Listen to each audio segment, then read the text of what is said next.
Puntahan natin itong paborito kong senador, Prof. Ronnie, no? Si Senator Robin Hood Padilla. Dun po sa mga hindi pa aware, no, dito po sa survey ng Pulse Asia, sa mga senatorial preferences, of course, 12 ang pinag-uusapan natin dito, no? Yung idol ko na pinakamatalino at pinakamatikas, nasa ano siya, first to second places. Ang awareness niya, 91. Siyempre, kilalang kilala si idol eh. At ang bumoboto sa kanya, kalahati, halos kalahati, hindi ba? So what explains this, no? Ito, tapatin ko na kayo, Prof, no? Pardon me for the word, no? I don't mean it, pero ito kasi, ito, napaka-unfair, sinasabi ng iba, no? Bobo raw si, Senator Robin Hood Padilla, eh. Pero bakit number 1 pa rin sa survey? Well, yun nga, yung balikan mo ulit yung authenticity, eh. Kung sino siya, yun ang kanyang nilalabas. Hindi siya nagpapanggap.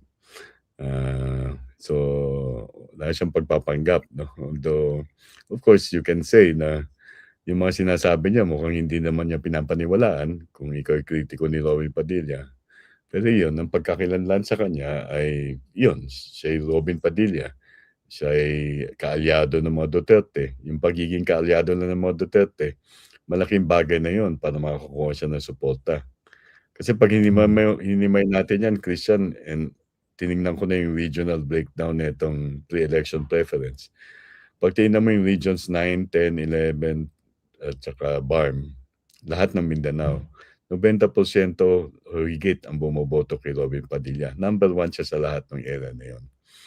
So, ibig sabihin, yung base ng mga Duterte, nakukuha na niya. Bakit niya nakukuha yan? Kasi, di ba, meron siyang binanggit na pag sinunog siya, ano sabi niya? Duterte yung maging yung abo niya parang Duterte. So, yung loyalty na yan, hindi lang pagpapayag ni Robin, maaaring binibigyan ng value ng mga botante. Yung pagiging loyal ka sa isang kasamaan mo.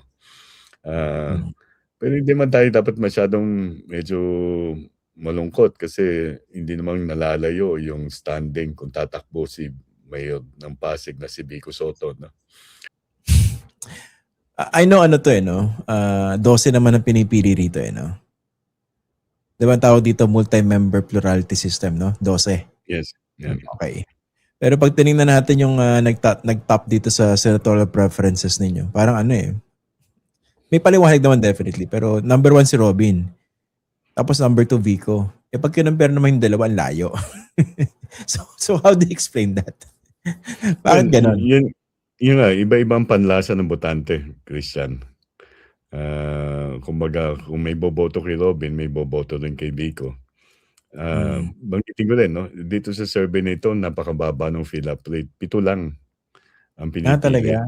7 lang? Ibig sabihin, hindi naman kumpleto din yung listahan nakaligtaan namin na maaari may bumalik sa Senado. Kunyari, hindi ko alam kung anong plano ng mga dating senador na natapos ang termino noong 2022. Sila Coco Pimentel, si Grace Poe.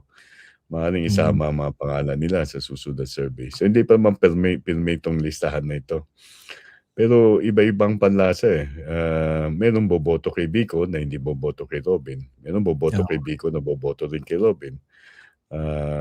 Bakit sila boboto? Maaaring binoboto si Vico kasi Sotto ang pangalan that's also a political brand to begin with. Of course, iba ang track record ni Vico Sotto as Mayor of Pasig at yung kanyang anti-political dynasty na orientation. So, iba-ibang panlasa ng Pilipino Hindi natin masabi kung eventually, sana yung medyo mas may tamis na panlasa ang manaig kaysa doon sa mapakla. Ito last ito. Kawawa naman si John Vic, awareness 74, voting for 5.2. Ibig sabihin kilala ka pero ayaw sa'yo. Well, yung conversion yan, eventually, ano nga dito, well, we will track it. And although kami mismo, we don't necessarily agree with the preferences here, but tracking the preferences will help those who are campaigning for real change to recalibrate their strategies.